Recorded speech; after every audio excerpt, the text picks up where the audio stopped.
상비군도 존재하지 않고 세금도 전혀 납부할 필요가 없으며 지구상에서 가장 행복한 장소로 불리지만 여전히 사람들에게 거의 알려지지 않은 채로 남아있는 한 국가가 있다.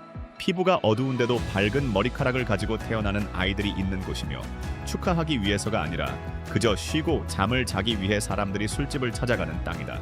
풀로 엮어 만든 옷을 입고 신발도 전혀 신지 않은 채로 할리우드 레드카펫에 등장했던 어떤 부족의 구성원들이 바로 다음 날 자신들이 원래 살던 숲속의 집으로 돌아간 일화가 있는 장소이기도 하다.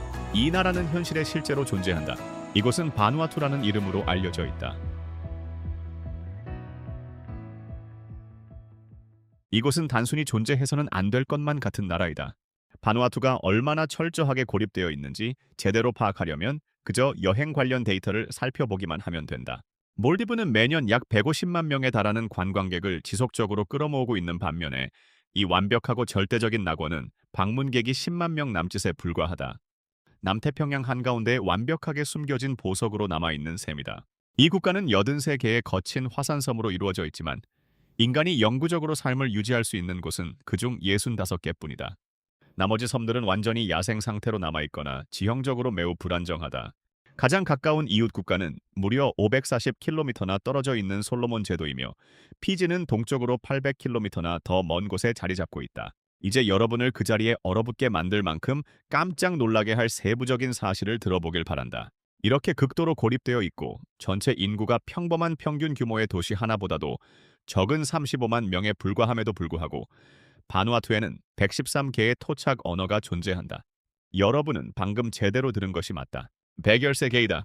이는 3,000명당 완전히 독립적이고 구별되는 하나의 언어를 가지고 있다는 뜻이다.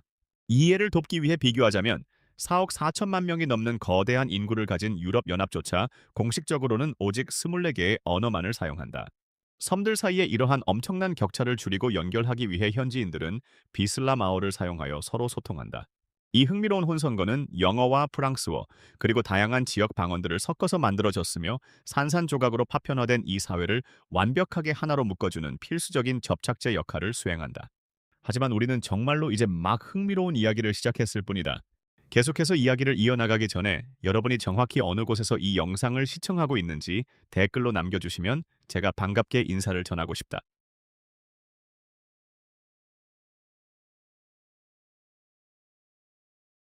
패스트푸드를 깊이 사랑하는 사람이라면 이 나라 그 어느 곳에서도 버거킹이나 KFC 혹은 맥도날드를 단 하나도 찾아볼 수 없다는 사실을 알고 몹시 놀랄지도 모른다.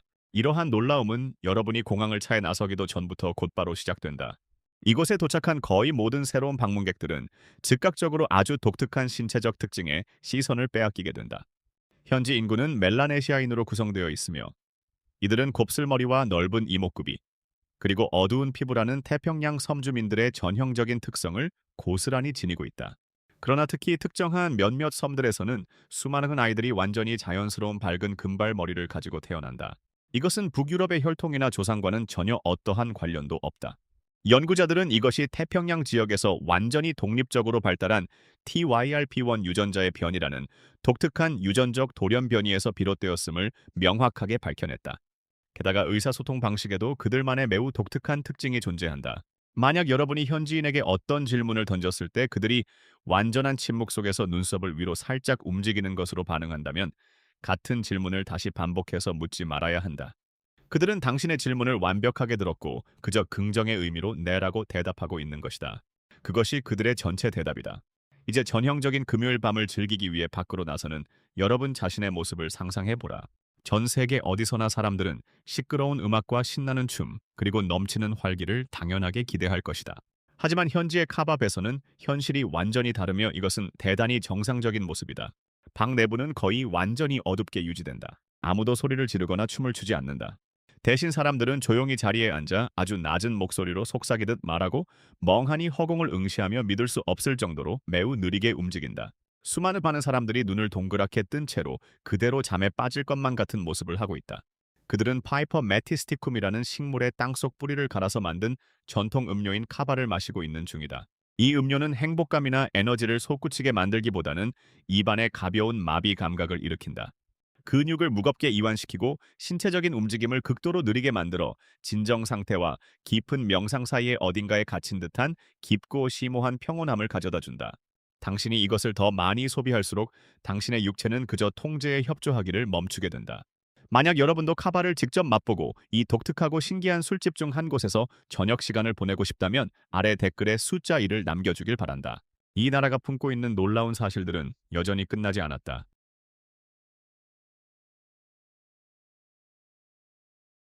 하이드어웨이 섬의 해안에서 조금만 벗어나면 바닷속 깊은 밑바닥에 실제로 완전하게 운영되고 있는 우체국이 자리 잡고 있다. 이곳은 다이버가 물속에 잠긴 우체통까지 헤엄쳐 내려가 방수 처리된 엽서를 집어넣고 전 세계 그 어느 곳으로든 배달될 수 있도록 공식 우편 도장을 찍을 수 있는 지구상에서 절대적으로 유일무이한 장소이다. 이곳의 발명품들은 이 사회가 어떠한 방식으로 운영되고 있는지를 주의 깊게 살펴볼 때 전통만큼이나 대단히 매력적이고 흥미롭다. 수백 년이라는 긴 시간 동안 사람들은 종이로 된 돈을 사용하지 않았고 그 대신 멧돼지의 엄니를 자신들의 주요 화폐로 의존해왔다.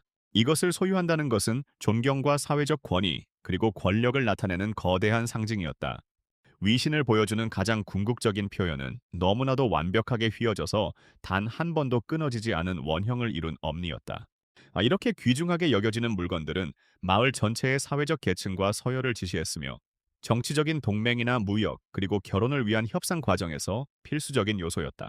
그들의 엄청난 문화적 무게감은 멧돼지 엄니가 국가의 깃발에 아주 자랑스럽게 나타나 있는 오늘날의 모습에서도 여전히 확인할 수 있다. 동물을 상징하는 요소들은 다른 여러 가지 방식들로도 국가적 정체성에 아주 깊이 얽혀 있다. 만약 여러분이 더 깊이 고립된 섬들로 여행을 떠나게 된다면 상어의 이빨 모양을 한 문신을 몸에 새기는 대단히 강렬한 통과 의례에 참여하고 있는 일부 여성들을 발견할 수 있을 것이다. 이 매우 의도적이고 극도로 고통스러운 과정은 그들에게 조상 및 깊은 바다와 자신을 연결해주는 신성한 표식을 남긴다. 각각의 특정한 무늬들은 여성이 미래의 지역 사회에서 맡게 될 역할과 용기, 그리고 혈통을 강조해서 보여준다. 이것들은 결코 단순한 패션의 표현으로 여겨지지 않으며 강인함과 정체성을 나타내는 평생의 훈장으로 작용한다. 이 여성들은 전통과 실용적인 가치들에 철저하게 뿌리를 내리고 있으며 이러한 사실은 결혼을 할 때 극도로 분명하게 드러난다. 바누아투에서 결혼을 한다는 것은 결코 단순히 두 개인 사이의 단순한 결합을 의미하지 않는다. 그것은 전체 공동체와 거대한 가족들을 하나로 결속시키는 거대한 집단적 합의이다. 이 과정에는 신부의 가격이 요구되는데 이는 신랑의 가족이 정교하게 짜인 매트나 음식, 그리고 당연하게도 긴 엄니를 가진 야생 돼지와 같은 곡물들을 바쳐야 함을 의미한다. 이러한 선물들을 제공하는 것은 신부의 가족이 자신들의 딸을 키우는 데 투자했던 수년간의 힘든 노동과 깊은 사랑을 인정하는 깊은 감사의 표현이다. 만약 이 눈부시게 빛나고 야생적인 여성들이 첫눈에 여러분의 관심을 단숨에 사로잡았다면 아래 댓글에 숫자 3을 남겨주길 바란다. 마지막으로 이 국가의 부족한 것들은 그들의 오래된 전통만큼이나 놀랍다. 대부분의 주민들은 땅에서 작물을 재배하고 그 땅 위에서 자유롭게 살아갈 수 있는 완전한 권리를 누리는 동시에 정부는 양도소득세나 상속세 또는 개인의 소득세를 사실상 전혀 부과하지 않는다. 게다가 전 세계의 거대한 강대국들이 다가올 갈등에 대비하기 위해 수조 원의 막대한 자금을 쏟아붓고 있는 동안 바누아투는 완전히 다른 길을 선택했다. 그들에게는 정규화된 공군이나 해군 혹은 육군이 절대적으로 존재하지 않는다. 국가 전체가 오직 표준적인 경찰력과 단 몇백 명의 구성원으로만 이루어진 아주 작은 규모의 준군사 조직만을 사용하여 안전을 철저하게 유지하고 있다. 그들은 끝없는 군사적 지출이 자신들이 건설하기를 바라는 종류의 사회가 아니라고 단순히 결정했을 뿐이며 분명하게도 그들의 평화로운 접근 방식은 완벽하게 작동하고 있다. 오늘날 바누아투에서는 전체 인구의 80% 이상이 실천하고 있는 기독교가 가장 지배적인 종교로 자리 잡았지만 다나섬이나 산토섬과 같이 더 멀리 떨어진 외딴 전통 마을들에서는 일부 다처제가 여전히 활발하게 행해지고 있다. 그리고 그 이유를 제대로 이해하기 위해서는 이러한 공동체들 속에서 실제 삶이 도대체 어떻게 돌아가고 있는지를 먼저 이해해야만 한다. 농촌 지역의 바누아투에서 생존은 진정으로 공동체적인 문제이다. 농업과 관련된 노동이나 낚시를 하고 건물을 지으며 아이들을 돌보는 일은 결코 개인의 책임이 아니며 그것들은 전체 가구와 거대한 대가족 네트워크 전체에 걸쳐 넓게 공유된다. 이러한 특수한 맥락에서 여러 명의 아내를 둔다는 것은 서구적인 틀에서 가질 수 있는 의미와는 전혀 다른 의미를 지닌다. 그것은 땅을 일구고 경작할 더 많은 사람의 손길을 의미한다. 그것은 더 크고 넓은 가족 관계망을 의미한다. 그것은 끔찍한 재난이 닥쳤을 때 더 강력한 집단적 지원을 의미하며 바누아투에서는 재난이 아주 정기적으로 닥쳐온다. 이곳에서 일부 다처제는 사회적인 위신의 의미도 함께 지니고 있다. 많은 마을들에서 한 명 이상의 아내를 넉넉하게 부양할 수 있는 남성은 힘과 번영, 그리고 깊은 지혜의 상징으로서 대단히 존경받는 지도자로 여겨진다. 이러한 인정은 단순히 경제적인 측면에만 기초하는 것이 아니다. 그것은 그 남자가 전체 공동체 내에서 수행하는 중요한 역할과 명예에 확고한 바탕을 두고 있다. 바누아투에서 결혼은 하나의 집단적인 합의로 이해된다. 모든 개인적인 결정은 전체 그룹에 직접적이고 중대한 영향을 미친다. 그 어떤 사람도 오직 자신만을 위해 살아가지 않는다. 이 원칙은 음식을 어떻게 나누는지부터 시작해 땅을 어떻게 사용하는지, 그리고 아이들을 어떻게 키우고 죽은 자를 어떻게 애도하는지에 이르기까지 이 섬들에서 이루어지는 삶의 모든 측면을 깊숙이 관통하고 있다. 그리고 바로 이 지점에서 바누아투는 그저 놀라운 곳이기를 멈추고 진정으로 비범하고 경이로운 곳으로 변모하기 시작한다. 말라쿨라 섬에는 남성들이 자신의 하반신을 덮는 데 사용하는 덮개의 크기를 바탕으로 말 그대로 이름이 지어진 두 개의 부족이 있다. 바로 빅 남바스와 스몰 남바스 부족이다. 현지 언어에서 남바스라는 단어는 남성들이 착용하는 전통적인 보호용 주머니를 가리킨다. 빅 남바스 부족의 남성들은 보라색 판다누스 잎을 크고 두꺼운 다발로 뭉쳐서 자신들의 허리 주변에 두른다. 스몰 남바스 부족은 단 하나의 작은 잎사귀나 서로 묶은 단순한 나무 껍질 조각만을 사용할 뿐이다. 하지만 여러분이 판다누스 잎으로 만든 복장이 충분히 이상하다고 생각한다면 타나 섬에 살고 있는 야켈 부족을 만날 때까지 조금만 더 기다려보라. 야켈 부족은 현대 세계를 완전히 거부하기로 집단적인 결정을 내렸다. 전기도 존재하지 않는다. 전화기도 없다. 돈도 사용하지 않는다. 현대적인 옷도 입지 않는다. 남성들은 전통적인 남바스를 착용한다. 여성들은 마른 나무 껍질 섬유를 엮어서 만든 풀치마를 입는다. 그들은 수세기 동안 단 한 번도 변하지 않은 자연의 리듬을 따르며 전적으로 사냥과 채집에만 의존하여 살아간다. 그러다가 최근의 문화적 역사상 가장 초현실적인 순간 중 하나로 야켈 부족 사람들은 실제 영화 배우가 되었다. 타나라는 이름의 영화가 이 부족 사람들을 주연으로 직접 캐스팅하여 만들어진 것이다. 이 영화는 그들 고유의 전통에 깊이 뿌리를 둔 이야기를 담고 있었으며 평생 단 한 번도 영화관을 본 적이 없는 사람들에 의해 직접 연기되었다. 이 훌륭한 작품은 2017년에 오스카상 후보로 지명되었다. 맨발의 배우들은 자신들의 전통적인 풀치마를 입고 화려한 할리우드 레드카펫을 걸어갔다. 전 세계의 언론은 자신들이 목격하고 있는 이 놀라운 상황을 어떻게 처리하고 받아들여야 할지 모른 채로 완전히 충격에 빠져 그 자리에 서 있었다. 하지만 시상식 행사가 끝나자마자 그들은 자신들의 촉갓집으로 다시 돌아가기 위해 지급받았던 고급스러운 정장들을 미련 없이 그 자리에 즉시 남겨두고 떠났다. 이제 남부 말라쿨라 섬으로 이동해 보면 과거 서양의 탐험가들이 마치 외계인처럼 생겼다고 생각하며 묘사했던 사람들과 마주칠 수 있다. 이들은 바로 긴 머리 부족이었다. 이 독특한 그룹의 구성원들은 뒤쪽을 향해 길쭉하게 늘어난 두개골이 뛰어난 지능과 고귀한 아름다움, 그리고 영적인 힘의 상징이라고 굳게 믿었다. 이것을 달성하기 위해 어머니들은 아이가 태어난 지 겨우 한 달이 되었을 때 아직 부드러운 두개골이 발달하면서 점차 수직으로 자라나도록 강제하기 위해 신생아의 머리 주변에 나무 껍질 조각을 단단하게 감아두었다. 이 과정은 머리의 형태가 영구적으로 변할 때까지 몇 달 동안이나 지속해서 계속되었다. 이 관습은 아이들의 건강에 대한 커다란 우려로 인해 오늘날에는 완전히 중단되었다. 하지만 이 부족의 마지막 남은 원로들은 여전히 그 길쭉한 두개골을 간직하고 있으며 이는 지구상 그 어떤 것과도 닮지 않았던 수천 년 동안 존재했던 미의 기준을 보여주는 살아있는 기념비로 남아있다. 그리고 마침내 우리는 남태평양 전역에 걸쳐 이 지역의 마법의 중심지로 널리 알려진 암브림 섬에 도착하게 된다. 암브림 섬의 남성들은 롬댄스라는 춤으로 대단히 유명하다. 그들은 마른 바나나 잎으로만 만든 거대한 의상으로 머리부터 발끝까지 자신들을 완전히 덮어 신체의 모든 부분을 완벽하게 숨긴다. 이 위에 그들은 정교하게 조각된 나무 가면을 착용하는데 각각의 가면은 고유하며 저마다 자신만의 영적인 의미를 깊이 지니고 있다. 이렇게 각기 다른 명확한 삶의 방식을 가진 네 개의 부족이 존재하고 있다. 여러분이 방금까지 본 이 모든 것들을 지나오면서 여러분은 사람들이 이런 곳에서 도대체 무엇을 먹고 살아가는지 궁금해질지도 모른다.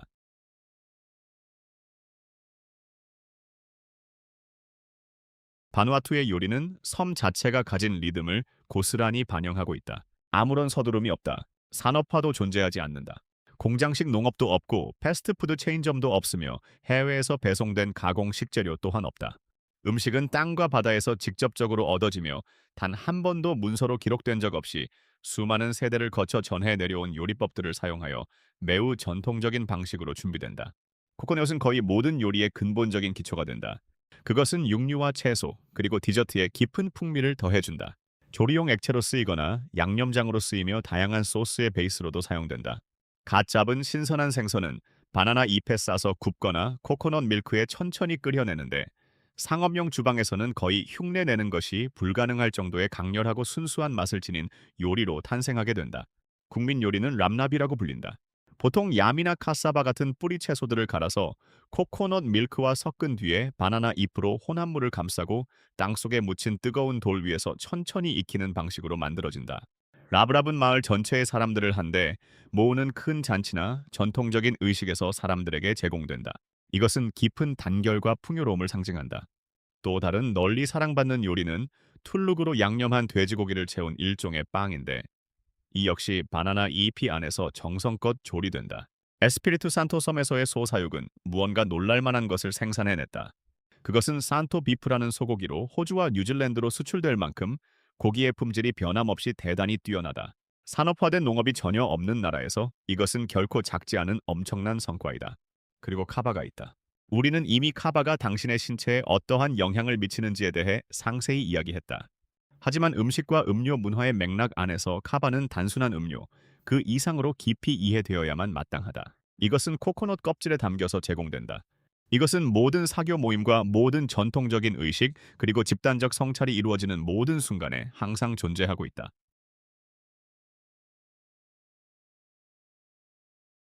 바누아투는 자연에 살아있는 거대한 실험실이다. 섬들을 둘러싸고 있는 산호초들은 지구상에서 가장 다채롭고 생물학적으로 건강한 곳들 중 하나로 꼽힌다. 이곳에서 다이빙을 하는 것은 수천 마리의 열대어들이 액체로 된 유리처럼 너무나도 맑고 투명한 물속을 헤엄쳐 다니는 자연 아쿠아리움 안으로 들어가는 것과 같다. 하지만 바누아투가 가진 생물 다양성의 가장 큰 스타는 극도로 희귀하고 거의 전설에 가까운 새이다. 부학이 새라고도 널리 알려진 바누아투 무덤사에는 자신의 알을 결코 품지 않는다. 이 사에는 일반적인 의미의 둥지를 짓지도 않는다. 그 대신 이 사에는 알을 뜨거운 화산 모래더미 속에 묻고 지구 자체의 자연적인 지열을 직접 이용하여 알을 부화시킨다. 어미새는 모래더미의 온도를 지속해서 모니터링하고 흙과 재료를 추가하거나 제거하여 온도를 세밀하게 조절하는데 본질적으로 부모라기보다는 엔지니어처럼 행동한다. 그 결과는 대단히 경이롭다. 새끼들은 깃털이 완전히 자라고 모든 것이 완전히 발달하여 전적으로 완벽하게 독립적인 상태로 부화한다. 그들은 부모를 단 한 번도 본 적이 없거나 필요로 하지도 않은 채로 땅에서 나와 열대 밀림을 통과해 달려 나갈 준비가 되어 있다. 그리고 이 새만이 혼자인 것은 아니다. 바누아투의 숲과 맹그로브 늪에는 극도로 희귀한 고유종인 바누아투 슴새를 비롯하여 손으로 직접 섬세하게 색칠한 것처럼 선명한 색상을 지닌 무지개 진혼갱무새도 함께 살고 있다. 그리고 우거진 덤불 사이를 조용하고 효율적으로 사냥하며 이동하는 태평양 섬 모니터 도마뱀이 있다. 이 매우 민첩한 포식자는 길이가 거의 2미터에 달할 수 있으며 이는 대략 6피트 반 정도의 길이로 태평양에서 가장 거대한 도마뱀 중 하나로 만들어준다. 여러분이 지금까지 본 모든 것들은 충분히 놀랍고 경이로웠다. 하지만 이제 우리는 그 땅 자체에 대해서 본격적으로 이야기해야만 한다.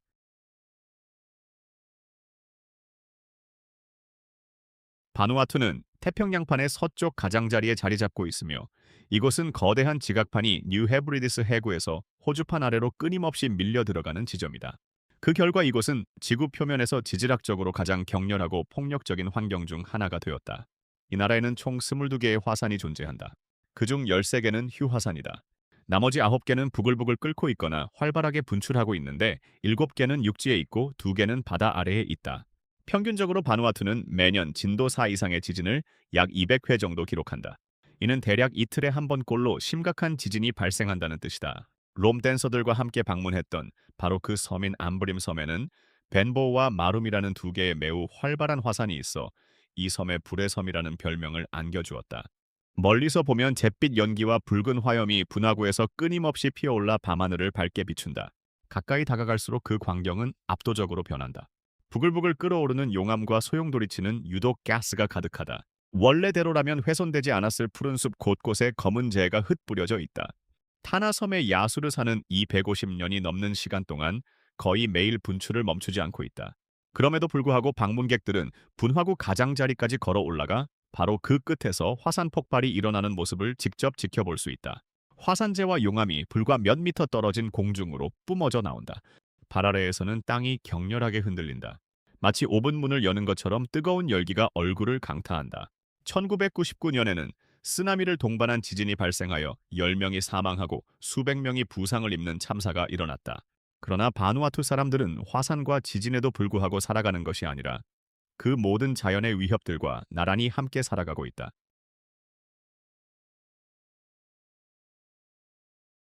포트빌라는 바누아투의 수도이다.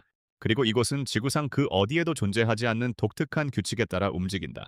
이곳의 주요 대중교통수단은 15인승 승합차이며 번호판에 밝은 빨간색으로 적힌 알파벳 B를 통해 쉽게 알아볼 수 있다. 이상하게도 승객들이 버스 정류장에서 기다리는 대신에 이 승합차들이 승객을 찾기 위해 도시 곳곳을 배회한다. 당신이 손을 흔들어 차를 세우고 올라타면 운전사는 당신을 돌아보며 어디로 가고 싶은지 단순한 질문을 던진다. 그 순간부터 이 승합차는 공유 택시로 변신하여 골목길과 샛길을 이리저리 누비며 지리적으로 가장 합리적인 순서에 따라 각 승객을 그들의 집 앞이나 사무실 문 앞에 정확히 내려준다. 때로는 다른 승객이 반대 방향으로 먼저 가야 한다는 단순한 이유 때문에 자신이 전혀 의도하지 않았던 동네를 즉흥적으로 구경하게 되는 일도 벌어진다. 이러한 예측 불가능성을 감수하는 대가로 당신은 믿을 수 없을 만큼 저렴한 가격에 문 앞까지 데려다주는 서비스를 누릴 수 있다. 그리고 만약 당신이 포트빌라에서 소포를 보내거나 친구를 방문하거나 특정 사업장을 찾기 위해 구체적인 주소를 찾아야 한다면 완전히 다른 종류의 도전에 직면할 준비를 해야 한다. 이 도시는 일상생활에서 집 주소나 거리 이름을 거의 사용하지 않는다. 공식 지도상에는 거리 이름이 분명히 존재한다. 하지만 현지인에게 길을 묻는다면 그들은 누구나 쉽게 알아볼 수 있는 주요 랜드마크를 기준으로 방향을 알려줄 것이다.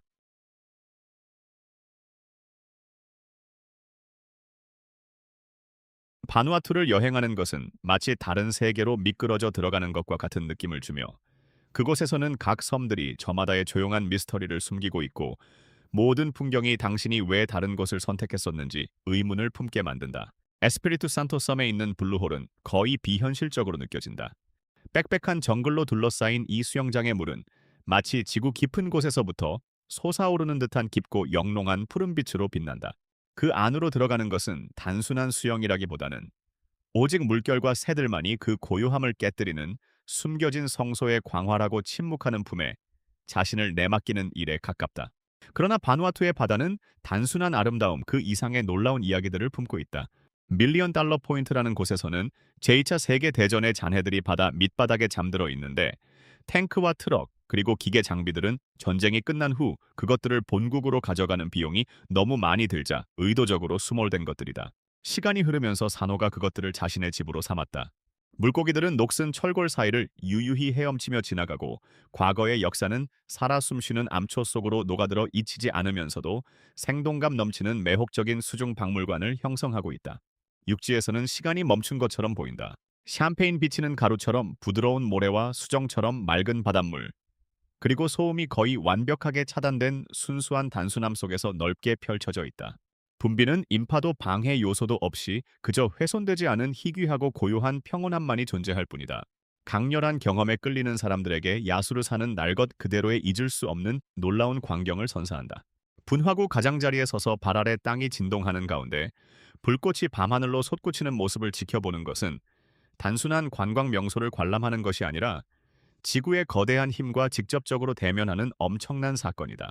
하지만 풍경을 넘어서 바누아투의 진정한 깊이는 바로 그곳 사람들에게 있다.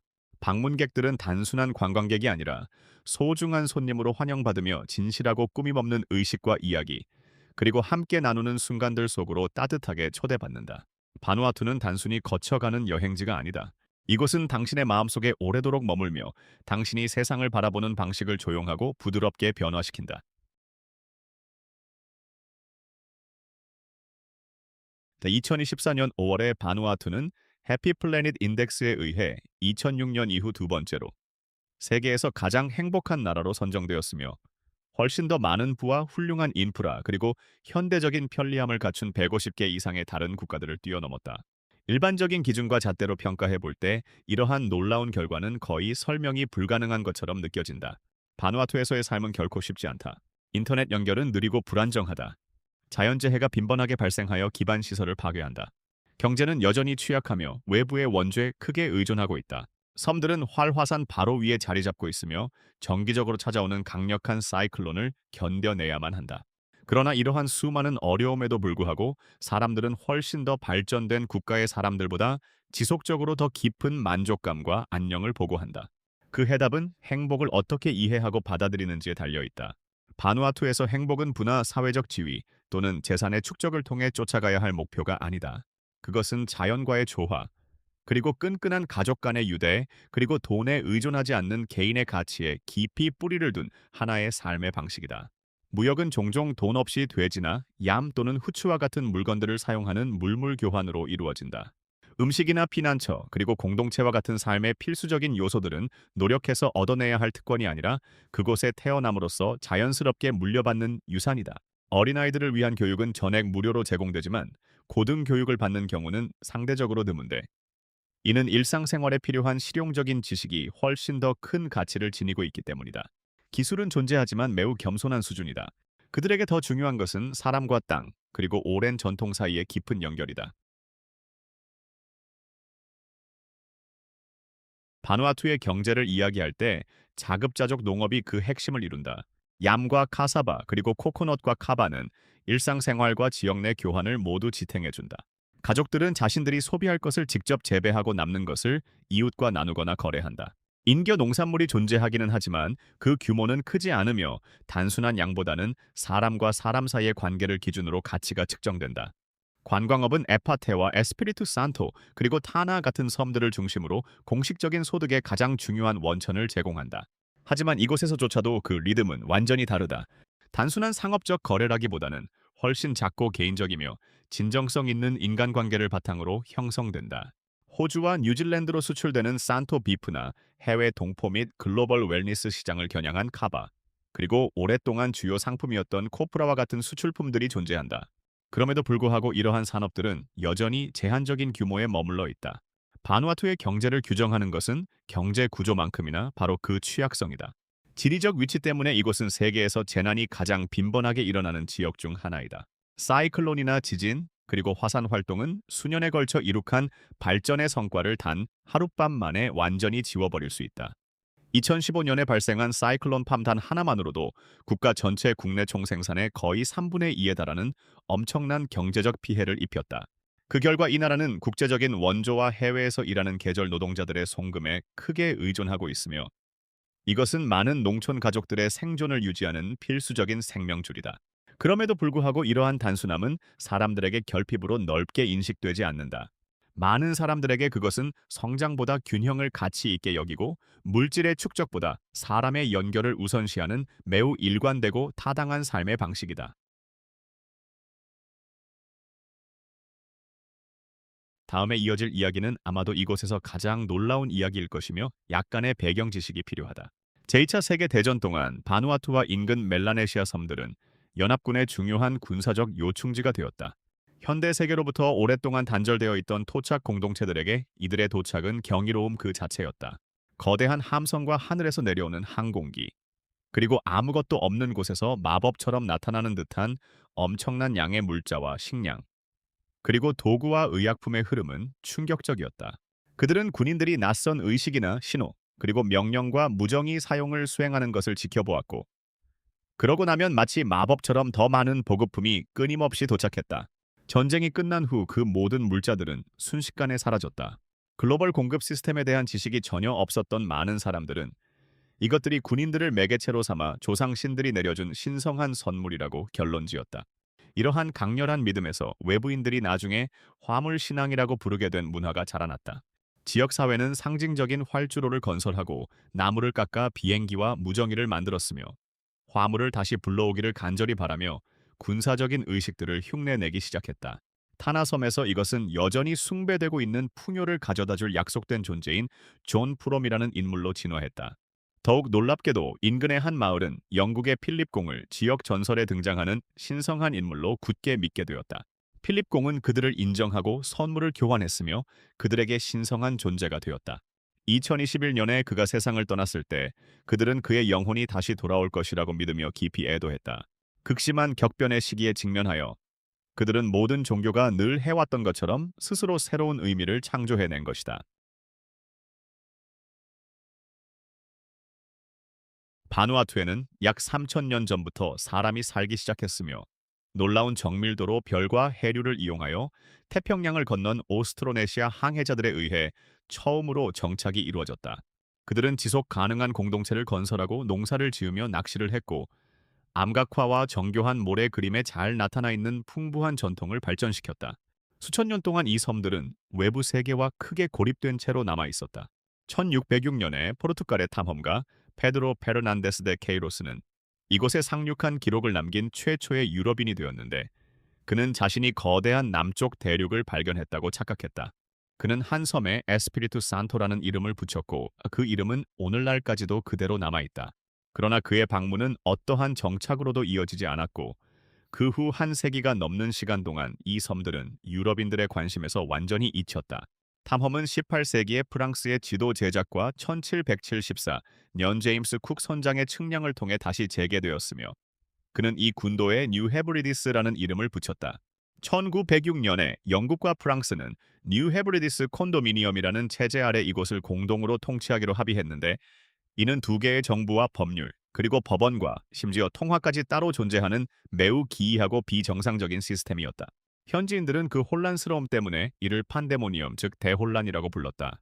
1980년 7월 30일 바누아투는 짧은 반란을 거쳐 마침내 완전한 독립을 얻었다. 그 이후로 이 나라는 자신들의 고유한 언어와 문화, 그리고 전통적인 삶의 방식을 철저하게 지켜내며 주권을 유지해왔다. 그러한 놀라운 회복력은 결코 우연이 아니며 그것은 대단히 의식적이고 지속적인 선택의 결과이다. 아름다움과 문화적 풍요로움에도 불구하고 바누아투는 불과 수십 년 안에 이 독특한 문명을 완전히 지워버릴 수도 있는 치명적인 실존적 위협에 직면해 있다. 이 나라 영토의 상당 부분이 해수면에서 불과 1에서 2미터 정도밖에 높지 않기 때문에 기후 변화로 인해 상승하는 바닷물에 극도로 취약한 상태이다. 만약 현재의 추세가 계속 이어진다면 다가올 수십 년 안에 전체 마을과 어쩌면 섬 전체가 파도 아래로 영원히 사라질 수 있으며 이로 인해 대규모 이주가 강제되고 수천 년 동안 존재해온 소중한 문화적 유적지들이 철저히 파괴될 것이다.